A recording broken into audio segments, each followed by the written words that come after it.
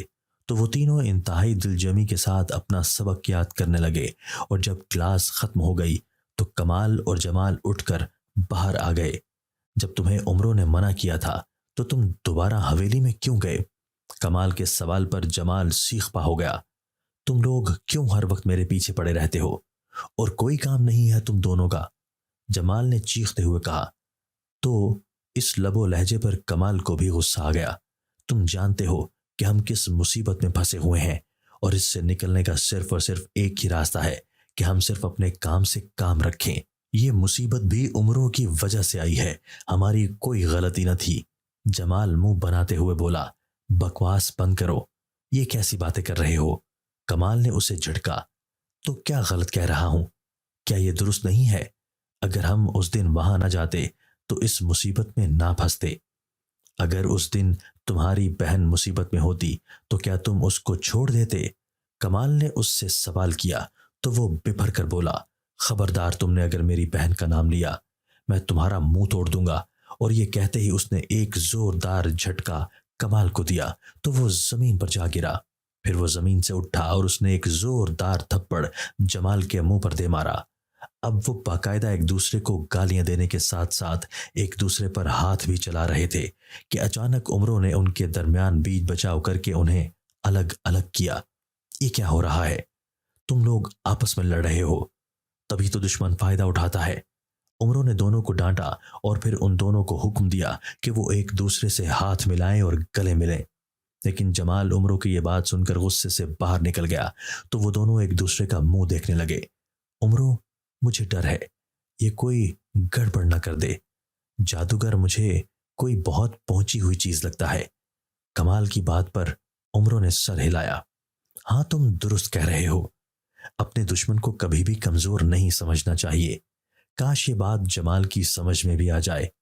عمروں نے تعصب کا اظہار کیا۔ بہرحال اس پر نظر رکھو، یہ کہاں جاتا ہے، کس وقت جاتا ہے، یہ جاننا ہمارے لیے بہت ضروری ہے، ورنہ اس بے خبری میں کہیں ہم سبھی مارے نہ جائیں۔ جمال ان سے کافی دور ایک پتھر پر بیٹھ گیا۔ اسے رہ رہ کر ان دونوں پر غصہ آ رہا تھا۔ پھر اس کی متلاشی نظریں حویلی کی طرف مرکوز ہوئیں اور بالآخر اس کی نگاہوں نے رانی کو ڈھونڈ لیا۔ وہ چھت پر اپنی مخصوص جگہ پر کھڑی احتشام سے بات کر رہی تھی۔ جمال کی آنکھوں میں غصہ ابھرا۔ تم صرف میری ہو، میں تمہیں کسی صورت بھی اس آدم ذات کا ہونے نہیں دوں گا۔ اس نے دل ہی دل میں تہیہ کیا، لیکن دل چاہنے کے باوجود وہ حویلی کی طرف نہ گیا، کیونکہ وہ بہت اچھے سے جانتا تھا کہ عمروں اور کمال اس پر نظر رکھے ہوئے ہیں، اور وہ جہاں بھی جاتا وہ دونوں اس کے ساتھ ساتھ رہتے اور اسے باہر اکیلے نکلنے کا کوئی موقع بھی نہیں دینا چاہتے تھے۔ اس لیے وہ بے تحاشا جھنجھلایا ہوا تھا۔ وہ بار بار ان سے لڑتا اور روٹ کر الگ تھلگ بیٹھ جاتا۔ بازار جانا ہے، کچھ ضروری چیزیں لینی ہے، سب اکٹھے چلتے ہیں، عمروں نے بلند آواز میں کہا تو جمال نے جانے سے انکار کر دیا، لیکن پھر عمروں اور کمال کی ضد کے سامنے ہتھیار ڈال دیے اور ان کے ساتھ چل پڑا۔ انہوں نے بازار سے اپنے لیے کھانے پینے کی چیزیں لیں، کچھ کپڑے خریدے اور پھر وہ بازار میں ادھر ادھر پھرنے لگے۔ وہ تینوں ہی انسانی بھیس میں تھے، اس لیے آرام سے ان آدم زادوں کے درمیان گھوم پھر رہے تھے۔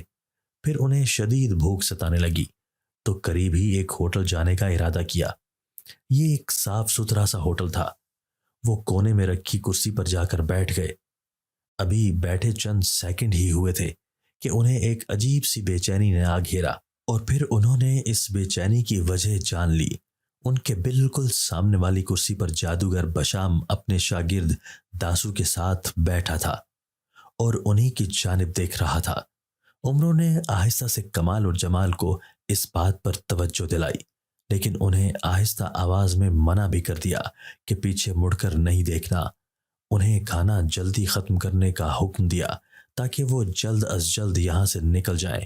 حالانکہ وہ انسانی بھیس میں تھے اور کوئی بھی انہیں آسانی سے پہچان نہیں سکتا تھا،